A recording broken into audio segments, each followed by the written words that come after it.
Assalamualaikum warahmatullahi wabarakatuh.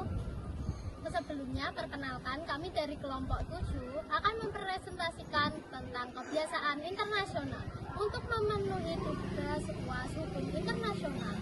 Perkenalkan, saya Krisila Bibi Cleodora Susanto, NIM A11240184.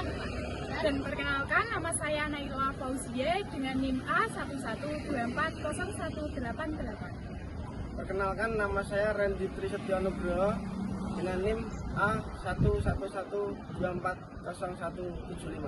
Perkenalkan, nama saya Raffi Alvita Kemala dengan NIM A1112402003. Saya akan menjelaskan tentang definisi kebiasaan internasional.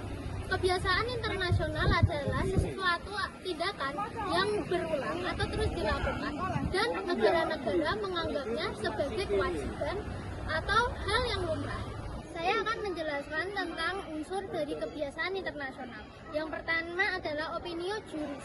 Pendapat hukum suatu negara merupakan suatu keyakinan terhadap tindakan atau kebiasaan yang dilakukan karena adanya kewajiban hukum.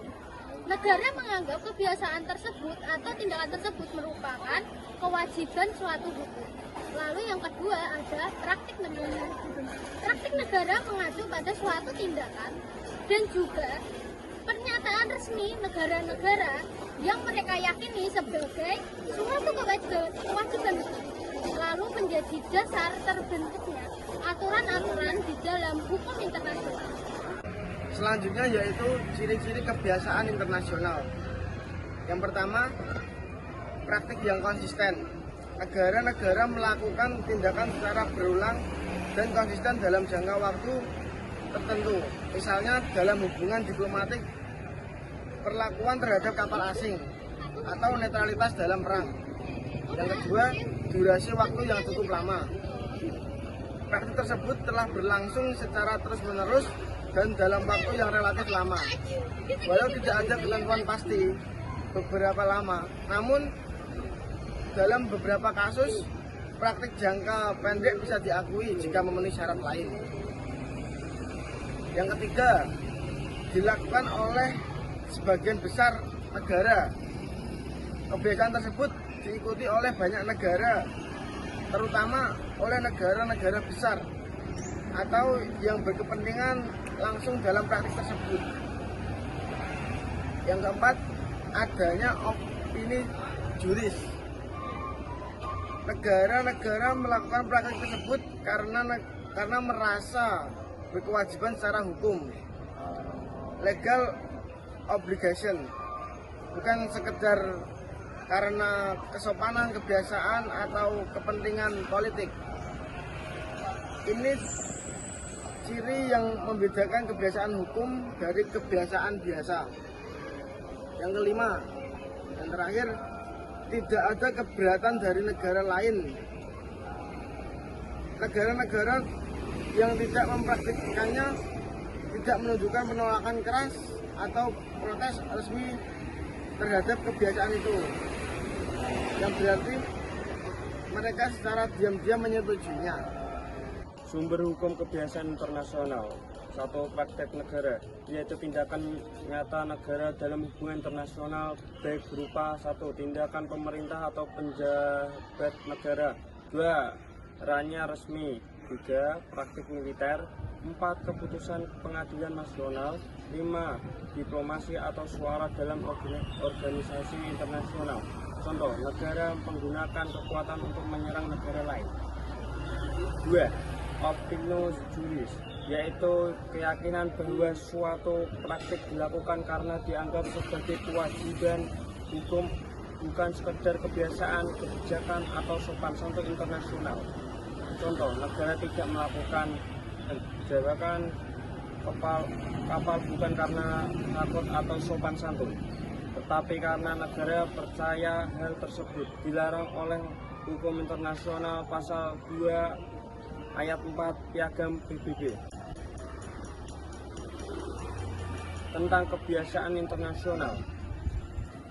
Satu, kesulitan menentukan opini juris tentang menentukan bahwa apakah suatu tindakan dilakukan karena dianggap sebagai kewajiban hukum atau sekedar karena alasan kebiasaan atau pertimbangan politik sebagai tidak mudah. 2.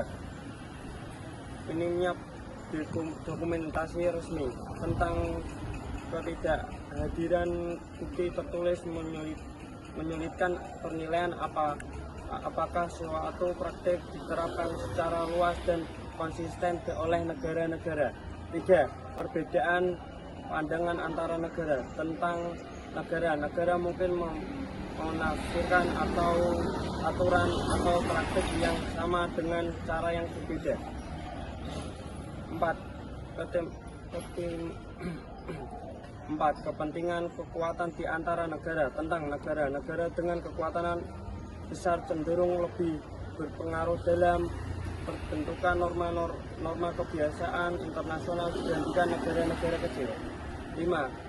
Ketertinggalan dalam menyikapi perubahan global tentang perubahan global yang cepat tidak sejalan dengan lambatnya pembentukan kebiasaan internasional. 6.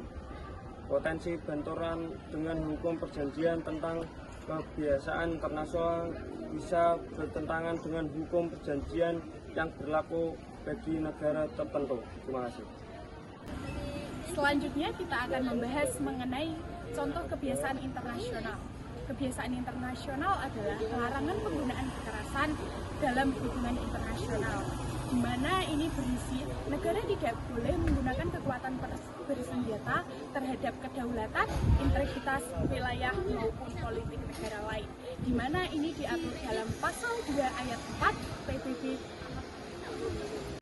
Contoh bukti nyata kebiasaan internasional adalah invasi Irak ke Kuwait pada tahun 1990, di mana ini dikutuk oleh komunitas internasional karena telah melanggar. Jadi kesimpulannya adalah kebiasaan internasional merupakan sumber utama dalam hukum internasional karena terbentuknya disertai secara konsisten dan disertai dengan keyakinan hukum, di mana ini berfungsi untuk mengisi kekosongan hukum tertulis dan norma bagi kekuatan negara-negara. Namun, konsistensi dan partisipasi aktif negara sangatlah dibutuhkan agar kebiasaan internasional ini terus berkembang dan dihormati.